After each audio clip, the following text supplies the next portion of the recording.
This is a stock photo of an inexpensive Huffy Cranbrook bicycle. I bought one identical to this last spring just for exercise, and since then I've racked up more than 1,000 miles on it. I even wore out the original tires in less than 3 months. But not only that, being the technical nerd that I am, I couldn't resist tinkering with it and adding on a bunch of gadgets. This video will show what I have done, but it will also show how I did it, just in case anyone wants to duplicate some of my work. Here's my Huffy bicycle as it appears now. It has a solar-powered electrical system and a nice complement of safety equipment. But these add-ons didn't happen overnight. In fact, I created the original YouTube video, also called What Technical Nerds Do to Their Bicycles, before all the existing gadgets were added, which is why I'm making this sequel. I'm even including a connection diagram in this video. There's numerous things to talk about here, so where should we start? I guess we should start where I did, at the beginning. The first thing I added was a rear-mounted storage crate. There are lots of brands and models available, but I used a seat-mounted rear rack with a 22-pound weight capacity. Then I attached a plastic storage crate. It's lightweight, impervious to weather, and the open structure of the crate makes it handy for using zip tie fasteners as this project develops. Then I added storage to the front of the bicycle. It's supported underneath by a fork-mounted rack with a 20-pound weight capacity. Then on top of the rack, I fastened a 12-inch long locking toolbox, again using zip ties. I don't just store tools here. You'll see this toolbox also serves as a mounting place for wiring and other items. Now let's review all the accessories, starting with the handlebars. For a headlight, I gutted a cheap flashlight and replaced the reflector with an MR16 LED 12-volt lighting unit that puts out 185 lumens. It doesn't use batteries. I hardwired it to a tire-driven alternator because neither internal batteries nor the solar battery system could keep up with this much power consumption. It's held in place by a cheap handlebar-mounted flashlight clip. I have a spare LED flashlight with internal batteries to use as a reserve headlight. I use it in stop-and-go traffic because the alternator-powered headlight goes out when the bicycle stops. As a safety issue, I need it more to be seen. I also keep it around as a spare just in case the main headlight were to fail completely. This spare attaches to the handlebars with a dedicated 1-inch diameter flashlight clamp available on the internet. Now here's where the really nerdy stuff begins. Right next to the spare headlight, I fabricated a camera mount. It's just a 1-inch diameter conduit hanger, available from most hardware stores for less than $1, and with a properly threaded bolt, nut, and wing nut vertically installed to lock the camera down. To continue the headlight discussion, here's the tire-driven alternator. The alternator itself is rated for 12 volts at 6 watts, which is more than enough to run the 3.5 watt headlight I use, and I hardly notice the extra effort required to pedal when I'm using it. I don't need a headlight switch because the alternator has a spring-loaded mount that can be disengaged and re-engaged to the tire when needed. Disengaging it from the tire turns off the headlight and saves wear and tear on both the light and the alternator. Here's a backside look at the handlebars. You can see the hardwiring for the headlight, which routes through a drilled hole in the rear of the light. I drilled another hole in the bottom of the light, even though it doesn't show here, to serve as a drain just in case moisture gets inside. Next to the flashlight is a speedometer, nowadays called a bicycle computer. This is a self-sufficient unit with its own internal batteries, and I mounted it without modification just as I bought it. And one more thing I want to show you here is the cable tubing that I used to protect the main harness between the front and rear of the bicycle. I wanted the extra wiring protection against weather and chafing.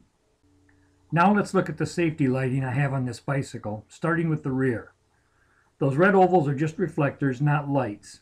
I also have amber reflectors on the sides of the storage crate and on the sides of the front-mounted toolbox. I removed the batteries from the bottom taillight and hardwired it to the solar electrical system through a voltage reducer. These taillights need between 3 and 5 volts DC, but the electrical system is 12 volts, so the reducer is a necessity. The taillights have a built-in switch to turn them on, make them flash, or turn them off. The top taillight is still powered by internal batteries. I keep it this way as a spare. The amber lights are my turn signals and four-way flashers. I assembled these light units cheaply from readily available parts because most turn signals offered commercially for bicycles are either lame or expensive. For your additional info, I offer separate do-it-yourself videos on my YouTube channel, one that explains details of the tail lights and the other for assembling these turn signal lights. Moving to the front of the bike, I have pedestal-type side-mounted turn signals on the Toolbox. This style was made for motorcycles and scooters, so they are pricey. But I needed lights on the front that I could see flashing from the seat, otherwise I could easily forget to turn them off. I originally used this same type signal on the side of the rear crate, but I was concerned about breaking them off in a side swipe or tip over, so I replaced those with the rear flush-mounted lights you just saw. I also have a motorcycle horn tucked down there between the steering head and the toolbox. Installation only needed the fender mounting bolt provided by the manufacturer. It's useful because local ordinance requires bikers to warn pedestrians before passing them from behind. Let's take a look at one other item of interest while we're here. This front rack for the toolbox was inexpensive because it came without any installation hardware whatsoever. It was designed to mount using the standard brake caliper hardware that comes with the bike. But this single-speed Huffy has a coaster brake and no calipers. So once again I turned to my old friends, the conduit hangers, and clamped them on the forks as mounting brackets. As a precaution, I drilled through the hanger into the fork and secured it with a self-tapping screw. Now the hanger can't slide out of place under load. If you recall, the headlights have no switch at all and the taillights have their own switches. But here's how I control the rest. It's a dedicated moped and scooter switch assembly. The turn signals use a 3-position slide switch, left, center which is off, and right. They don't self-cancel, I have to turn them off myself. Jumping down to the green button at the bottom, we find the horn button, which should be self-explanatory, although this assembly does require some getting used to prevent mixing up the buttons. In other words, hitting the light switch instead of the horn button, or vice versa. The red button is a push-on, push-off headlight switch and requires a little more explanation about how it's used here. Since my headlights and taillights are self-contained, I commandeered this particular switch to create four-way flashers by cross-connecting the left and right signal circuits. Yup, it's that simple. This, of course, means that using four ways is a two-step process, turning on either turn signal followed by hitting the light switch. But the really good news is I eliminated the need for a power-consuming signal relay and still made practical use of the existing hardware. So what's next? Let's look at where the power originates. I mounted a 1.5 watt solar panel inside the storage crate, high enough to receive light, but recessed enough to prevent damage. I can still store my stuff under the panel, and I can still flip my bike upside down for maintenance. 1.5 watts is a mere trickle charge and requires no regulator. In the many months I have used my system, the batteries have never failed from overheat or overcharge, nor have they ever run down. The system has no trouble at all keeping up with the small power drain and intermittent use of the tail light signals and horn. So what about the battery pack?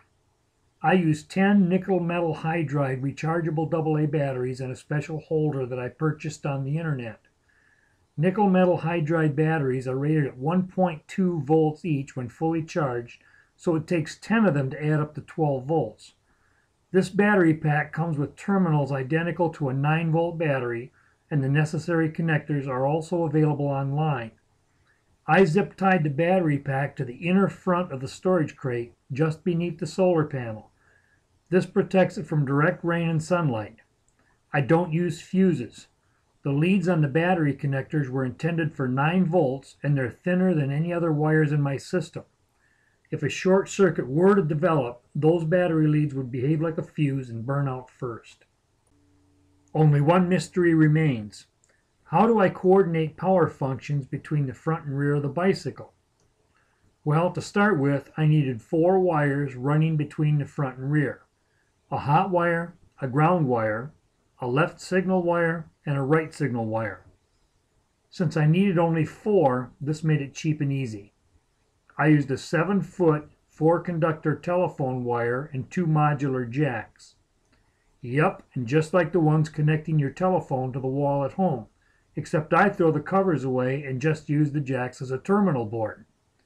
Pictured here is the rear jack mounted next to the battery pack.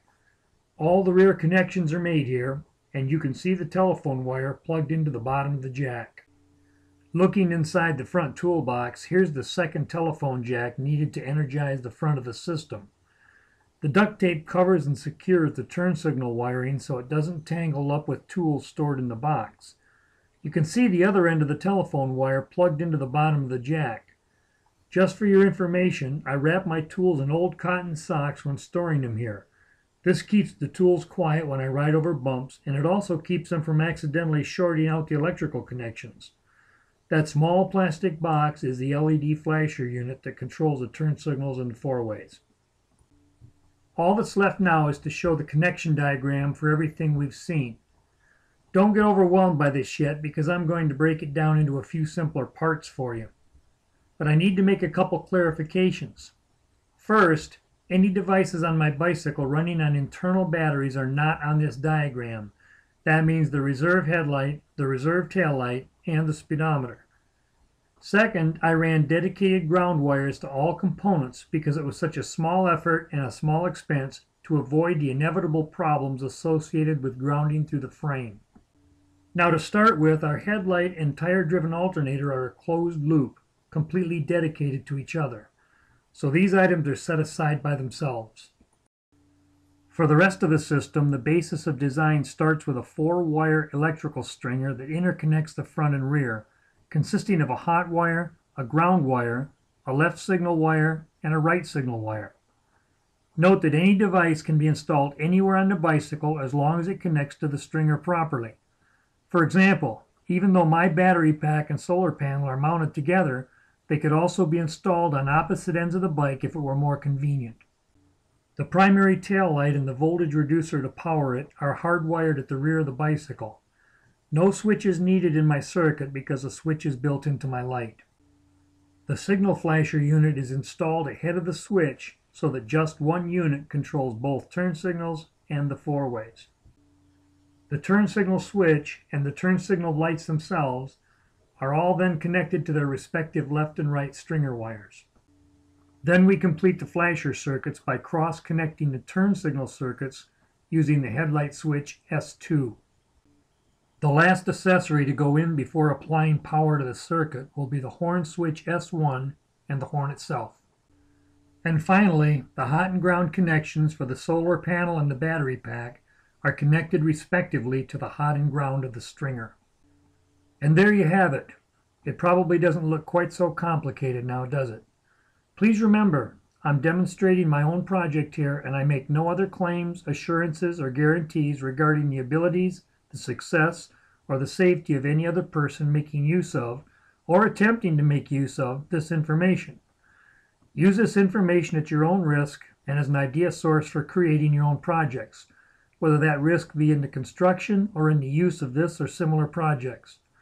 This is Clarence. Stay safe out there, and thanks for dropping in.